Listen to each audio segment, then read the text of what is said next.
छत्रपती शिवाजी महाराज रुग्णालयात अत्याधुनिक 2 मॅग्लुमी मशीनचे लोकार्पण.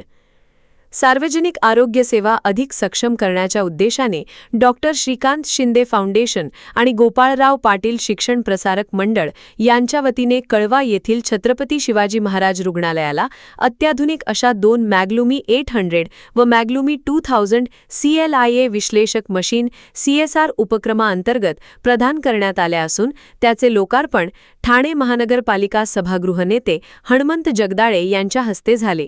या मशीनमुळे रुग्णालयातील रक्तनिदान क्षमता अधिक वेगवान आणि परिणामकारक होणार असून हजारो रुग्णांना त्याचा थेट लाभ मिळणार आहे. यावेळी शिवसेना कल्याण जिल्हाप्रमुख गोपाळ लांडगे, नगरसेवक मिलिंद पाटील, माजी नगरसेविका मनाली पाटील, नगरसेवक गणेश कांबळे, नगरसेवक योगेश जाणकर, नगरसेविका चंद्रकांता साळवी, शाखाप्रमुख रवींद्र पाटील, समाजसेवक जगदीश भोईर, किशोर भोईर, मिलिंद सिन्नरकर, राधे वराडकर, निनाद बोराडे, रोहन शिंदे, माजी नगरसेवक सचिन म्हात्रे आदी उपस्थित होते. मॅग्लुमी 800 आणि मॅग्लुमी 2000 या दोन्ही मशीन पूर्णपणे स्वयंचलित म्हणजेच फुली ऑटोमॅटिक असून त्यांची तपासणी क्षमता अत्यंत वेगवान आहे. एका तासात सुमारे 200 चाचण्या करण्याची क्षमता या मशीनमध्ये आहे. तसेच एकाच वेळी 40 रुग्णांचे नमुने तपासता येणार आहेत. कर्करोग, थायरॉईड, ट्यूमर यांसारख्या गंभीर आजारांच्या चाचण्या अधिक अचूक आणि जलद पद्धतीने करता येणार असल्याने रुग्णांच्या उपचार प्रक्रियेला मोठी मदत होणार आहे. छत्रपती शिवाजी महाराज रुग्णालयात ग्रामीण आणि आर्थिकदृष्ट्या दुर्बल घटकांतील रुग्ण मोठ्या प्रमाणावर उपचारासाठी येत असतात. हे रुग्णालय सर्व सुविधांनी परिपूर्ण असावे अशी भूमिका राज्याचे उपमुख्यमंत्री एकनाथ शिंदे यांची असल्याचे यावेळी सभागृह नेते हणमंत जगदाळे यांनी सांगितले. डॉक्टर श्रीकांत शिंदे फाउंडेशन आणि गोपाळराव पाटील शिक्षण प्रसारक मंडळांनी दिलेल्या या 2 मशीनमुळे रुग्णालयाची सेवा अधिक सक्षम होईल. मात्र मशीन सातत्याने कार्यरत ठेवण्यासाठी आवश्यक मनुष्यबळ उपलब्ध व्हावे यासाठी आयुक्तांशी चर्चा करण्यात येईल, जेणेकरून नागरिकांना या सुविधेचा पूर्ण लाभ मिळू शकेल, असा विश्वासही त्यांनी व्यक्त केला. या मशीनमुळे ठाणे महापालिका रुग्णालयाच्या आरोग्य सेवेत आणखी एक महत्त्वपूर्ण पाऊल पडले असून सर्व स्तरांतून या उपक्रमाचे स्वागत होत आहे. ब्युरो रिपोर्ट, जनादेश. आपली माणसं, आपला देश, पाहत रहा जनादेश. ठाणे महानगरपालिका आणि डॉक्टर बाबासाहेब आंबेडकर सार्वजनिक जयंती महोत्सव समितीतर्फे डॉक्टर बाबासाहेब आंबेडकर जयंती उत्साहात साजरी.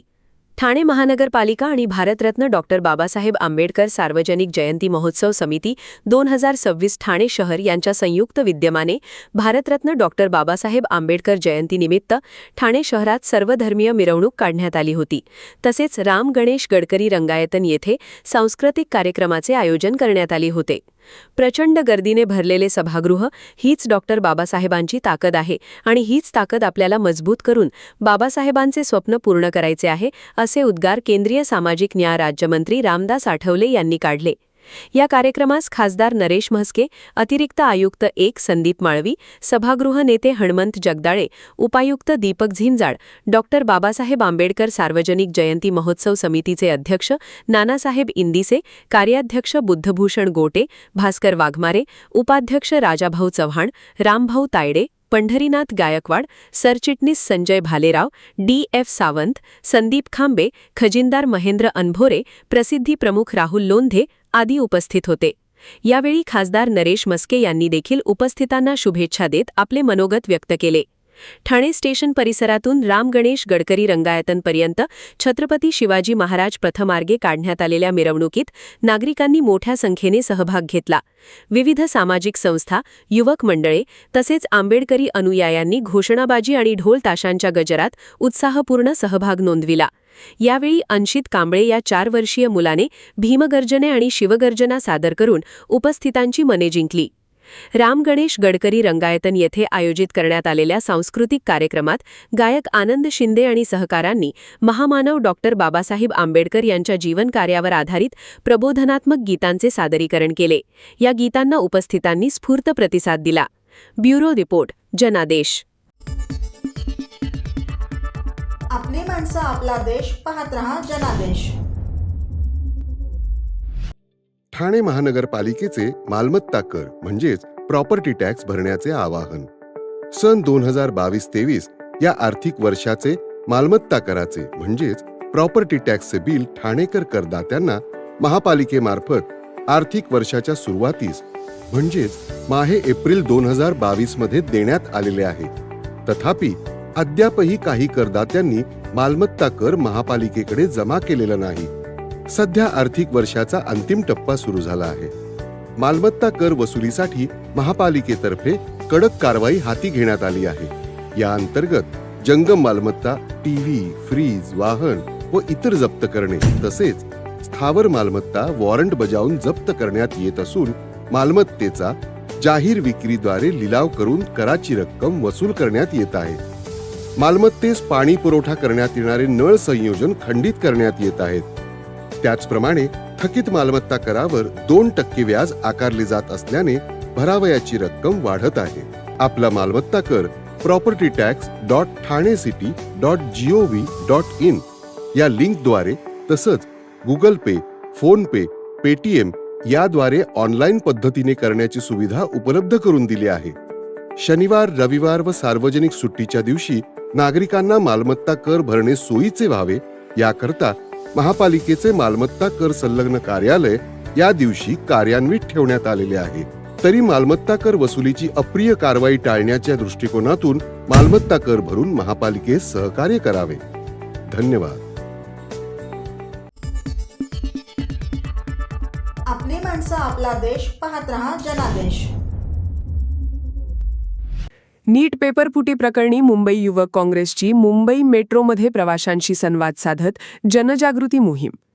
मुंबई युवक काँग्रेसच्या अध्यक्षा झीनत शबरीन यांच्या नेतृत्वाखाली मुंबई युवक काँग्रेसच्या पदाधिकारी आणि कार्यकर्त्यांनी मुंबई मेट्रोमधून प्रवास करत नीट पेपरफुटी प्रकरणाविरोधात व्यापक जनजागृती मोहीम राबवली. विद्यार्थ्यांच्या भविष्याशी खेळ करणाऱ्या पेपरफुटी रॅकेटविरोधात संताप व्यक्त करत भाजप सरकारच्या भूमिकेचा निषेध करण्यात आला. मुंबई मेट्रोमध्ये प्रवास करणाऱ्या हजारो प्रवाशांपर्यंत पोहोचत युवक काँग्रेसच्या कार्यकर्त्यांनी नीट पेपरफुटी संदर्भातील सविस्तर माहिती असलेली पत्रके वाटली. या पत्रकांमध्ये देशभरात उघड झालेल्या विविध पेपरफुटी प्रकरणांची माहिती, अटक करण्यात आलेल्या आरोपींची पार्श्वभूमी तसेच पेपरफुटी रॅकेट आणि सत्ताधारी भाजपाशी संबंधित व्यक्तींमधील संबंध यांचा उल्लेख करण्यात आला होता. पेपरफुटी ही केवळ परीक्षा व्यवस्थेतील चूक नसून ही संघटित भ्रष्ट व्यवस्थेची देण आहे, असा आरोप यावेळी युवक काँग्रेसच्या कार्यकर्त्यांनी केला. या मोहिमेदरम्यान कार्यकर्त्यांनी प्रवाशांशी संवाद साधत लाखो विद्यार्थ्यांच्या मेहनतीवर पाणी फेरणाऱ्या या घोटाळ्यामुळे देशातील तरुणाईमध्ये प्रचंड असंतोष निर्माण झाल्याचे सांगितले. विद्यार्थी रात्रंदिवस अभ्यास करून परीक्षा देतात, मात्र सत्ताधाऱ्यांच्या संरक्षणाखाली पेपर विकले जात असतील तर सामान्य विद्यार्थ्यांनी न्याय कुठे मागायचा, असा सवाल युवक काँग्रेसच्या कार्यकर्त्यांनी उपस्थित केला. युवक काँग्रेसच्या अध्यक्षा झीनत शबरीन म्हणाल्या, नीटसारख्या राष्ट्रीय स्तरावरील महत्त्वाच्या परीक्षेची पेपरफुटी होणे ही अत्यंत गंभीर बाब आहे. लाखो विद्यार्थ्यांचे करिअर, पालकांची स्वप्ने आणि विद्यार्थ्यांची अनेक वर्षांची मेहनत एका भ्रष्ट रॅकेटमुळे उद्ध्वस्त होत आहे. देशातील तरुणाईला न्याय देण्यात भाजप सरकार पूर्णपणे अपयशी ठरले आहे. पेपरफुटीतील अनेक आरोपी भाजपाशी संबंधित असल्याची माहिती समोर येत आहे. पुण्यात ज्या संस्थांमध्ये काही आरोपी कार्यरत होते त्या संस्थांचे देखील भाजपाशी संबंध असल्याची चर्चा आहे. पेपरफुटी प्रकरणातील आरोपींना राजकीय संरक्षण मिळत असल्यामुळेच अशा घटना सातत्याने घडत आहेत. 4 विद्यार्थी आतापर्यंत नीट परीक्षा रद्द झाल्यामुळे आत्महत्या केल्या आहेत. या सरकारी हत्या आहेत. याला जबाबदार शिक्षण मंत्री धर्मेंद्र प्रधान यांनी अद्याप राजीनामा दिला नाही. त्या पुढे म्हणाल्या, देशातील प्रत्येक स्पर्धा परीक्षेभोवती भ्रष्टाचाराचे जाळे निर्माण झाले आहे. बेरोजगारीने आधीच त्रस्त असलेल्या तरुणाईच्या भविष्याशी हा क्रूर खेळ सुरू आहे. सरकार विद्यार्थ्यांना सुरक्षा देण्यात अपयशी ठरत आहे. युवक काँग्रेस या अन्यायाविरोधात रस्त्यावर उतरून संघर्ष करत राहील. दोषींवर कठोर कारवाई, पेपरफुटी प्रकरणाची निष्पक्ष चौकशी आणि विद्यार्थ्यांना न्याय मिळेपर्यंत आमचे आंदोलन सुरू राहील. युवक काँग्रेसच्या या जनजागृती मोहिमेला मेट्रो प्रवाशांनीही प्रतिसाद देत विद्यार्थ्यांच्या प्रश्नांवर आवाज उठवण्याची गरज असल्याचे मत व्यक्त केले. या जनजागृती मोहिमेत युवक काँग्रेसचे अनेक पदाधिकारी, कार्यकर्ते आणि तरुण मोठ्या संख्येने सहभागी झाले होते. ब्युरो रिपोर्ट, जनादेश. आपली माणसं, आपला देश. पाहत रहा जनादेश. केंद्र सरकार विरोधात ठाणे स्टेशन परिसरात उबाठाचे जोरदार आंदोलन. देशात सातत्याने वाढणारी महागाई, पेट्रोल डिझेलचे गगनाला भिडलेले दर आणि केंद्र सरकारच्या अपयशी आर्थिक धोरणांविरोधात शिवसेना उद्धव बाळासाहेब ठाकरे पक्षाच्या वतीने ठाणे स्टेशन परिसरात तीव्र निषेध आंदोलन करण्यात आले. यावेळी संतप्त शिवसैनिकांनी केंद्र सरकारविरोधात जोरदार घोषणाबाजी करत परिसर दणानून सोडला. जनता त्रस्त, मोदी परदेशी वारीत व्यस्त. रद्द करा, इंधन दरवाढ रद्द करा. ट्रम्प बोले, मोदी डोले अशा घोषणा शिवसैनिकांनी दिल्या. वाढत्या महागाईच्या राक्षसाविरोधात शिवसेनेने जोरदार आंदोलन केले. तसेच वाढत्या महागाईविरोधात सर्वसामान्य नागरिकांची स्वाक्षरी मोहीमही राबवण्यात आली. त्याला जनतेने उत्स्फूर्त प्रतिसाद दिला. 5 राज्यातील निवडणुकांत हजारो लिटर इंधन भाजपने मोटारीतून प्रचारासाठी वापरले. मोदींनी प्रचारासाठी विमानातून प्रवास केला. इंधन वाढ होऊ देणार नाही असे खोटे आश्वासन दिले. जागतिक स्थिती माहिती असतानाही मोदींनी इंधनाची पैशांची उधळपट्टी केली आणि निवडणुका आटपताच जनतेला महागाईच्या खाईत लोटून परदेशी दौऱ्यावर निघून गेले आहेत. ही कृतीच संतापजनक असून महागाई वाढण्यास केंद्रातील सरकारची चुकीची आर्थिक धोरणे आणि अपयशी ठरलेली परराष्ट्र नीती पूर्णपणे जबाबदार असल्याची टीका शिवसेना नेते व माजी खासदार राजन विचारे यांनी यावेळी केली. तसेच अच्छेदींच्या नावाखाली सर्वसामान्यांच्या खिशाला कात्री लावून हे सरकार केवळ मूठभर उद्योगपतींचे हित जपत असल्याचे विचारे यांनी सांगितले. या आंदोलनात जिल्हाप्रमुख केदार दिघे, संपर्क प्रमुख नरेश मणेरा, माजी नगरसेविका नंदिनी विचारे, ठाणे महानगर संघटक महेश कदम यांच्यासह उपजिल्हाप्रमुख सुनील पाटील, महिला जिल्हा संघटिका रेखा खोपकर, पदाधिकारी प्रतीक राणे, हेमचंद्र राठीवडेकर, महेश्वरी तरे, ज्योती कोळी, प्रमिला भांगे, सुनंदा देशपांडे, राम काळे, राजेंद्र महाडिक, प्रदीप वाघ आणि शेकडो शिवसैनिक व नागरिक मोठ्या संख्येने सहभागी झाले होते. ब्युरो रिपोर्ट, जनादेश.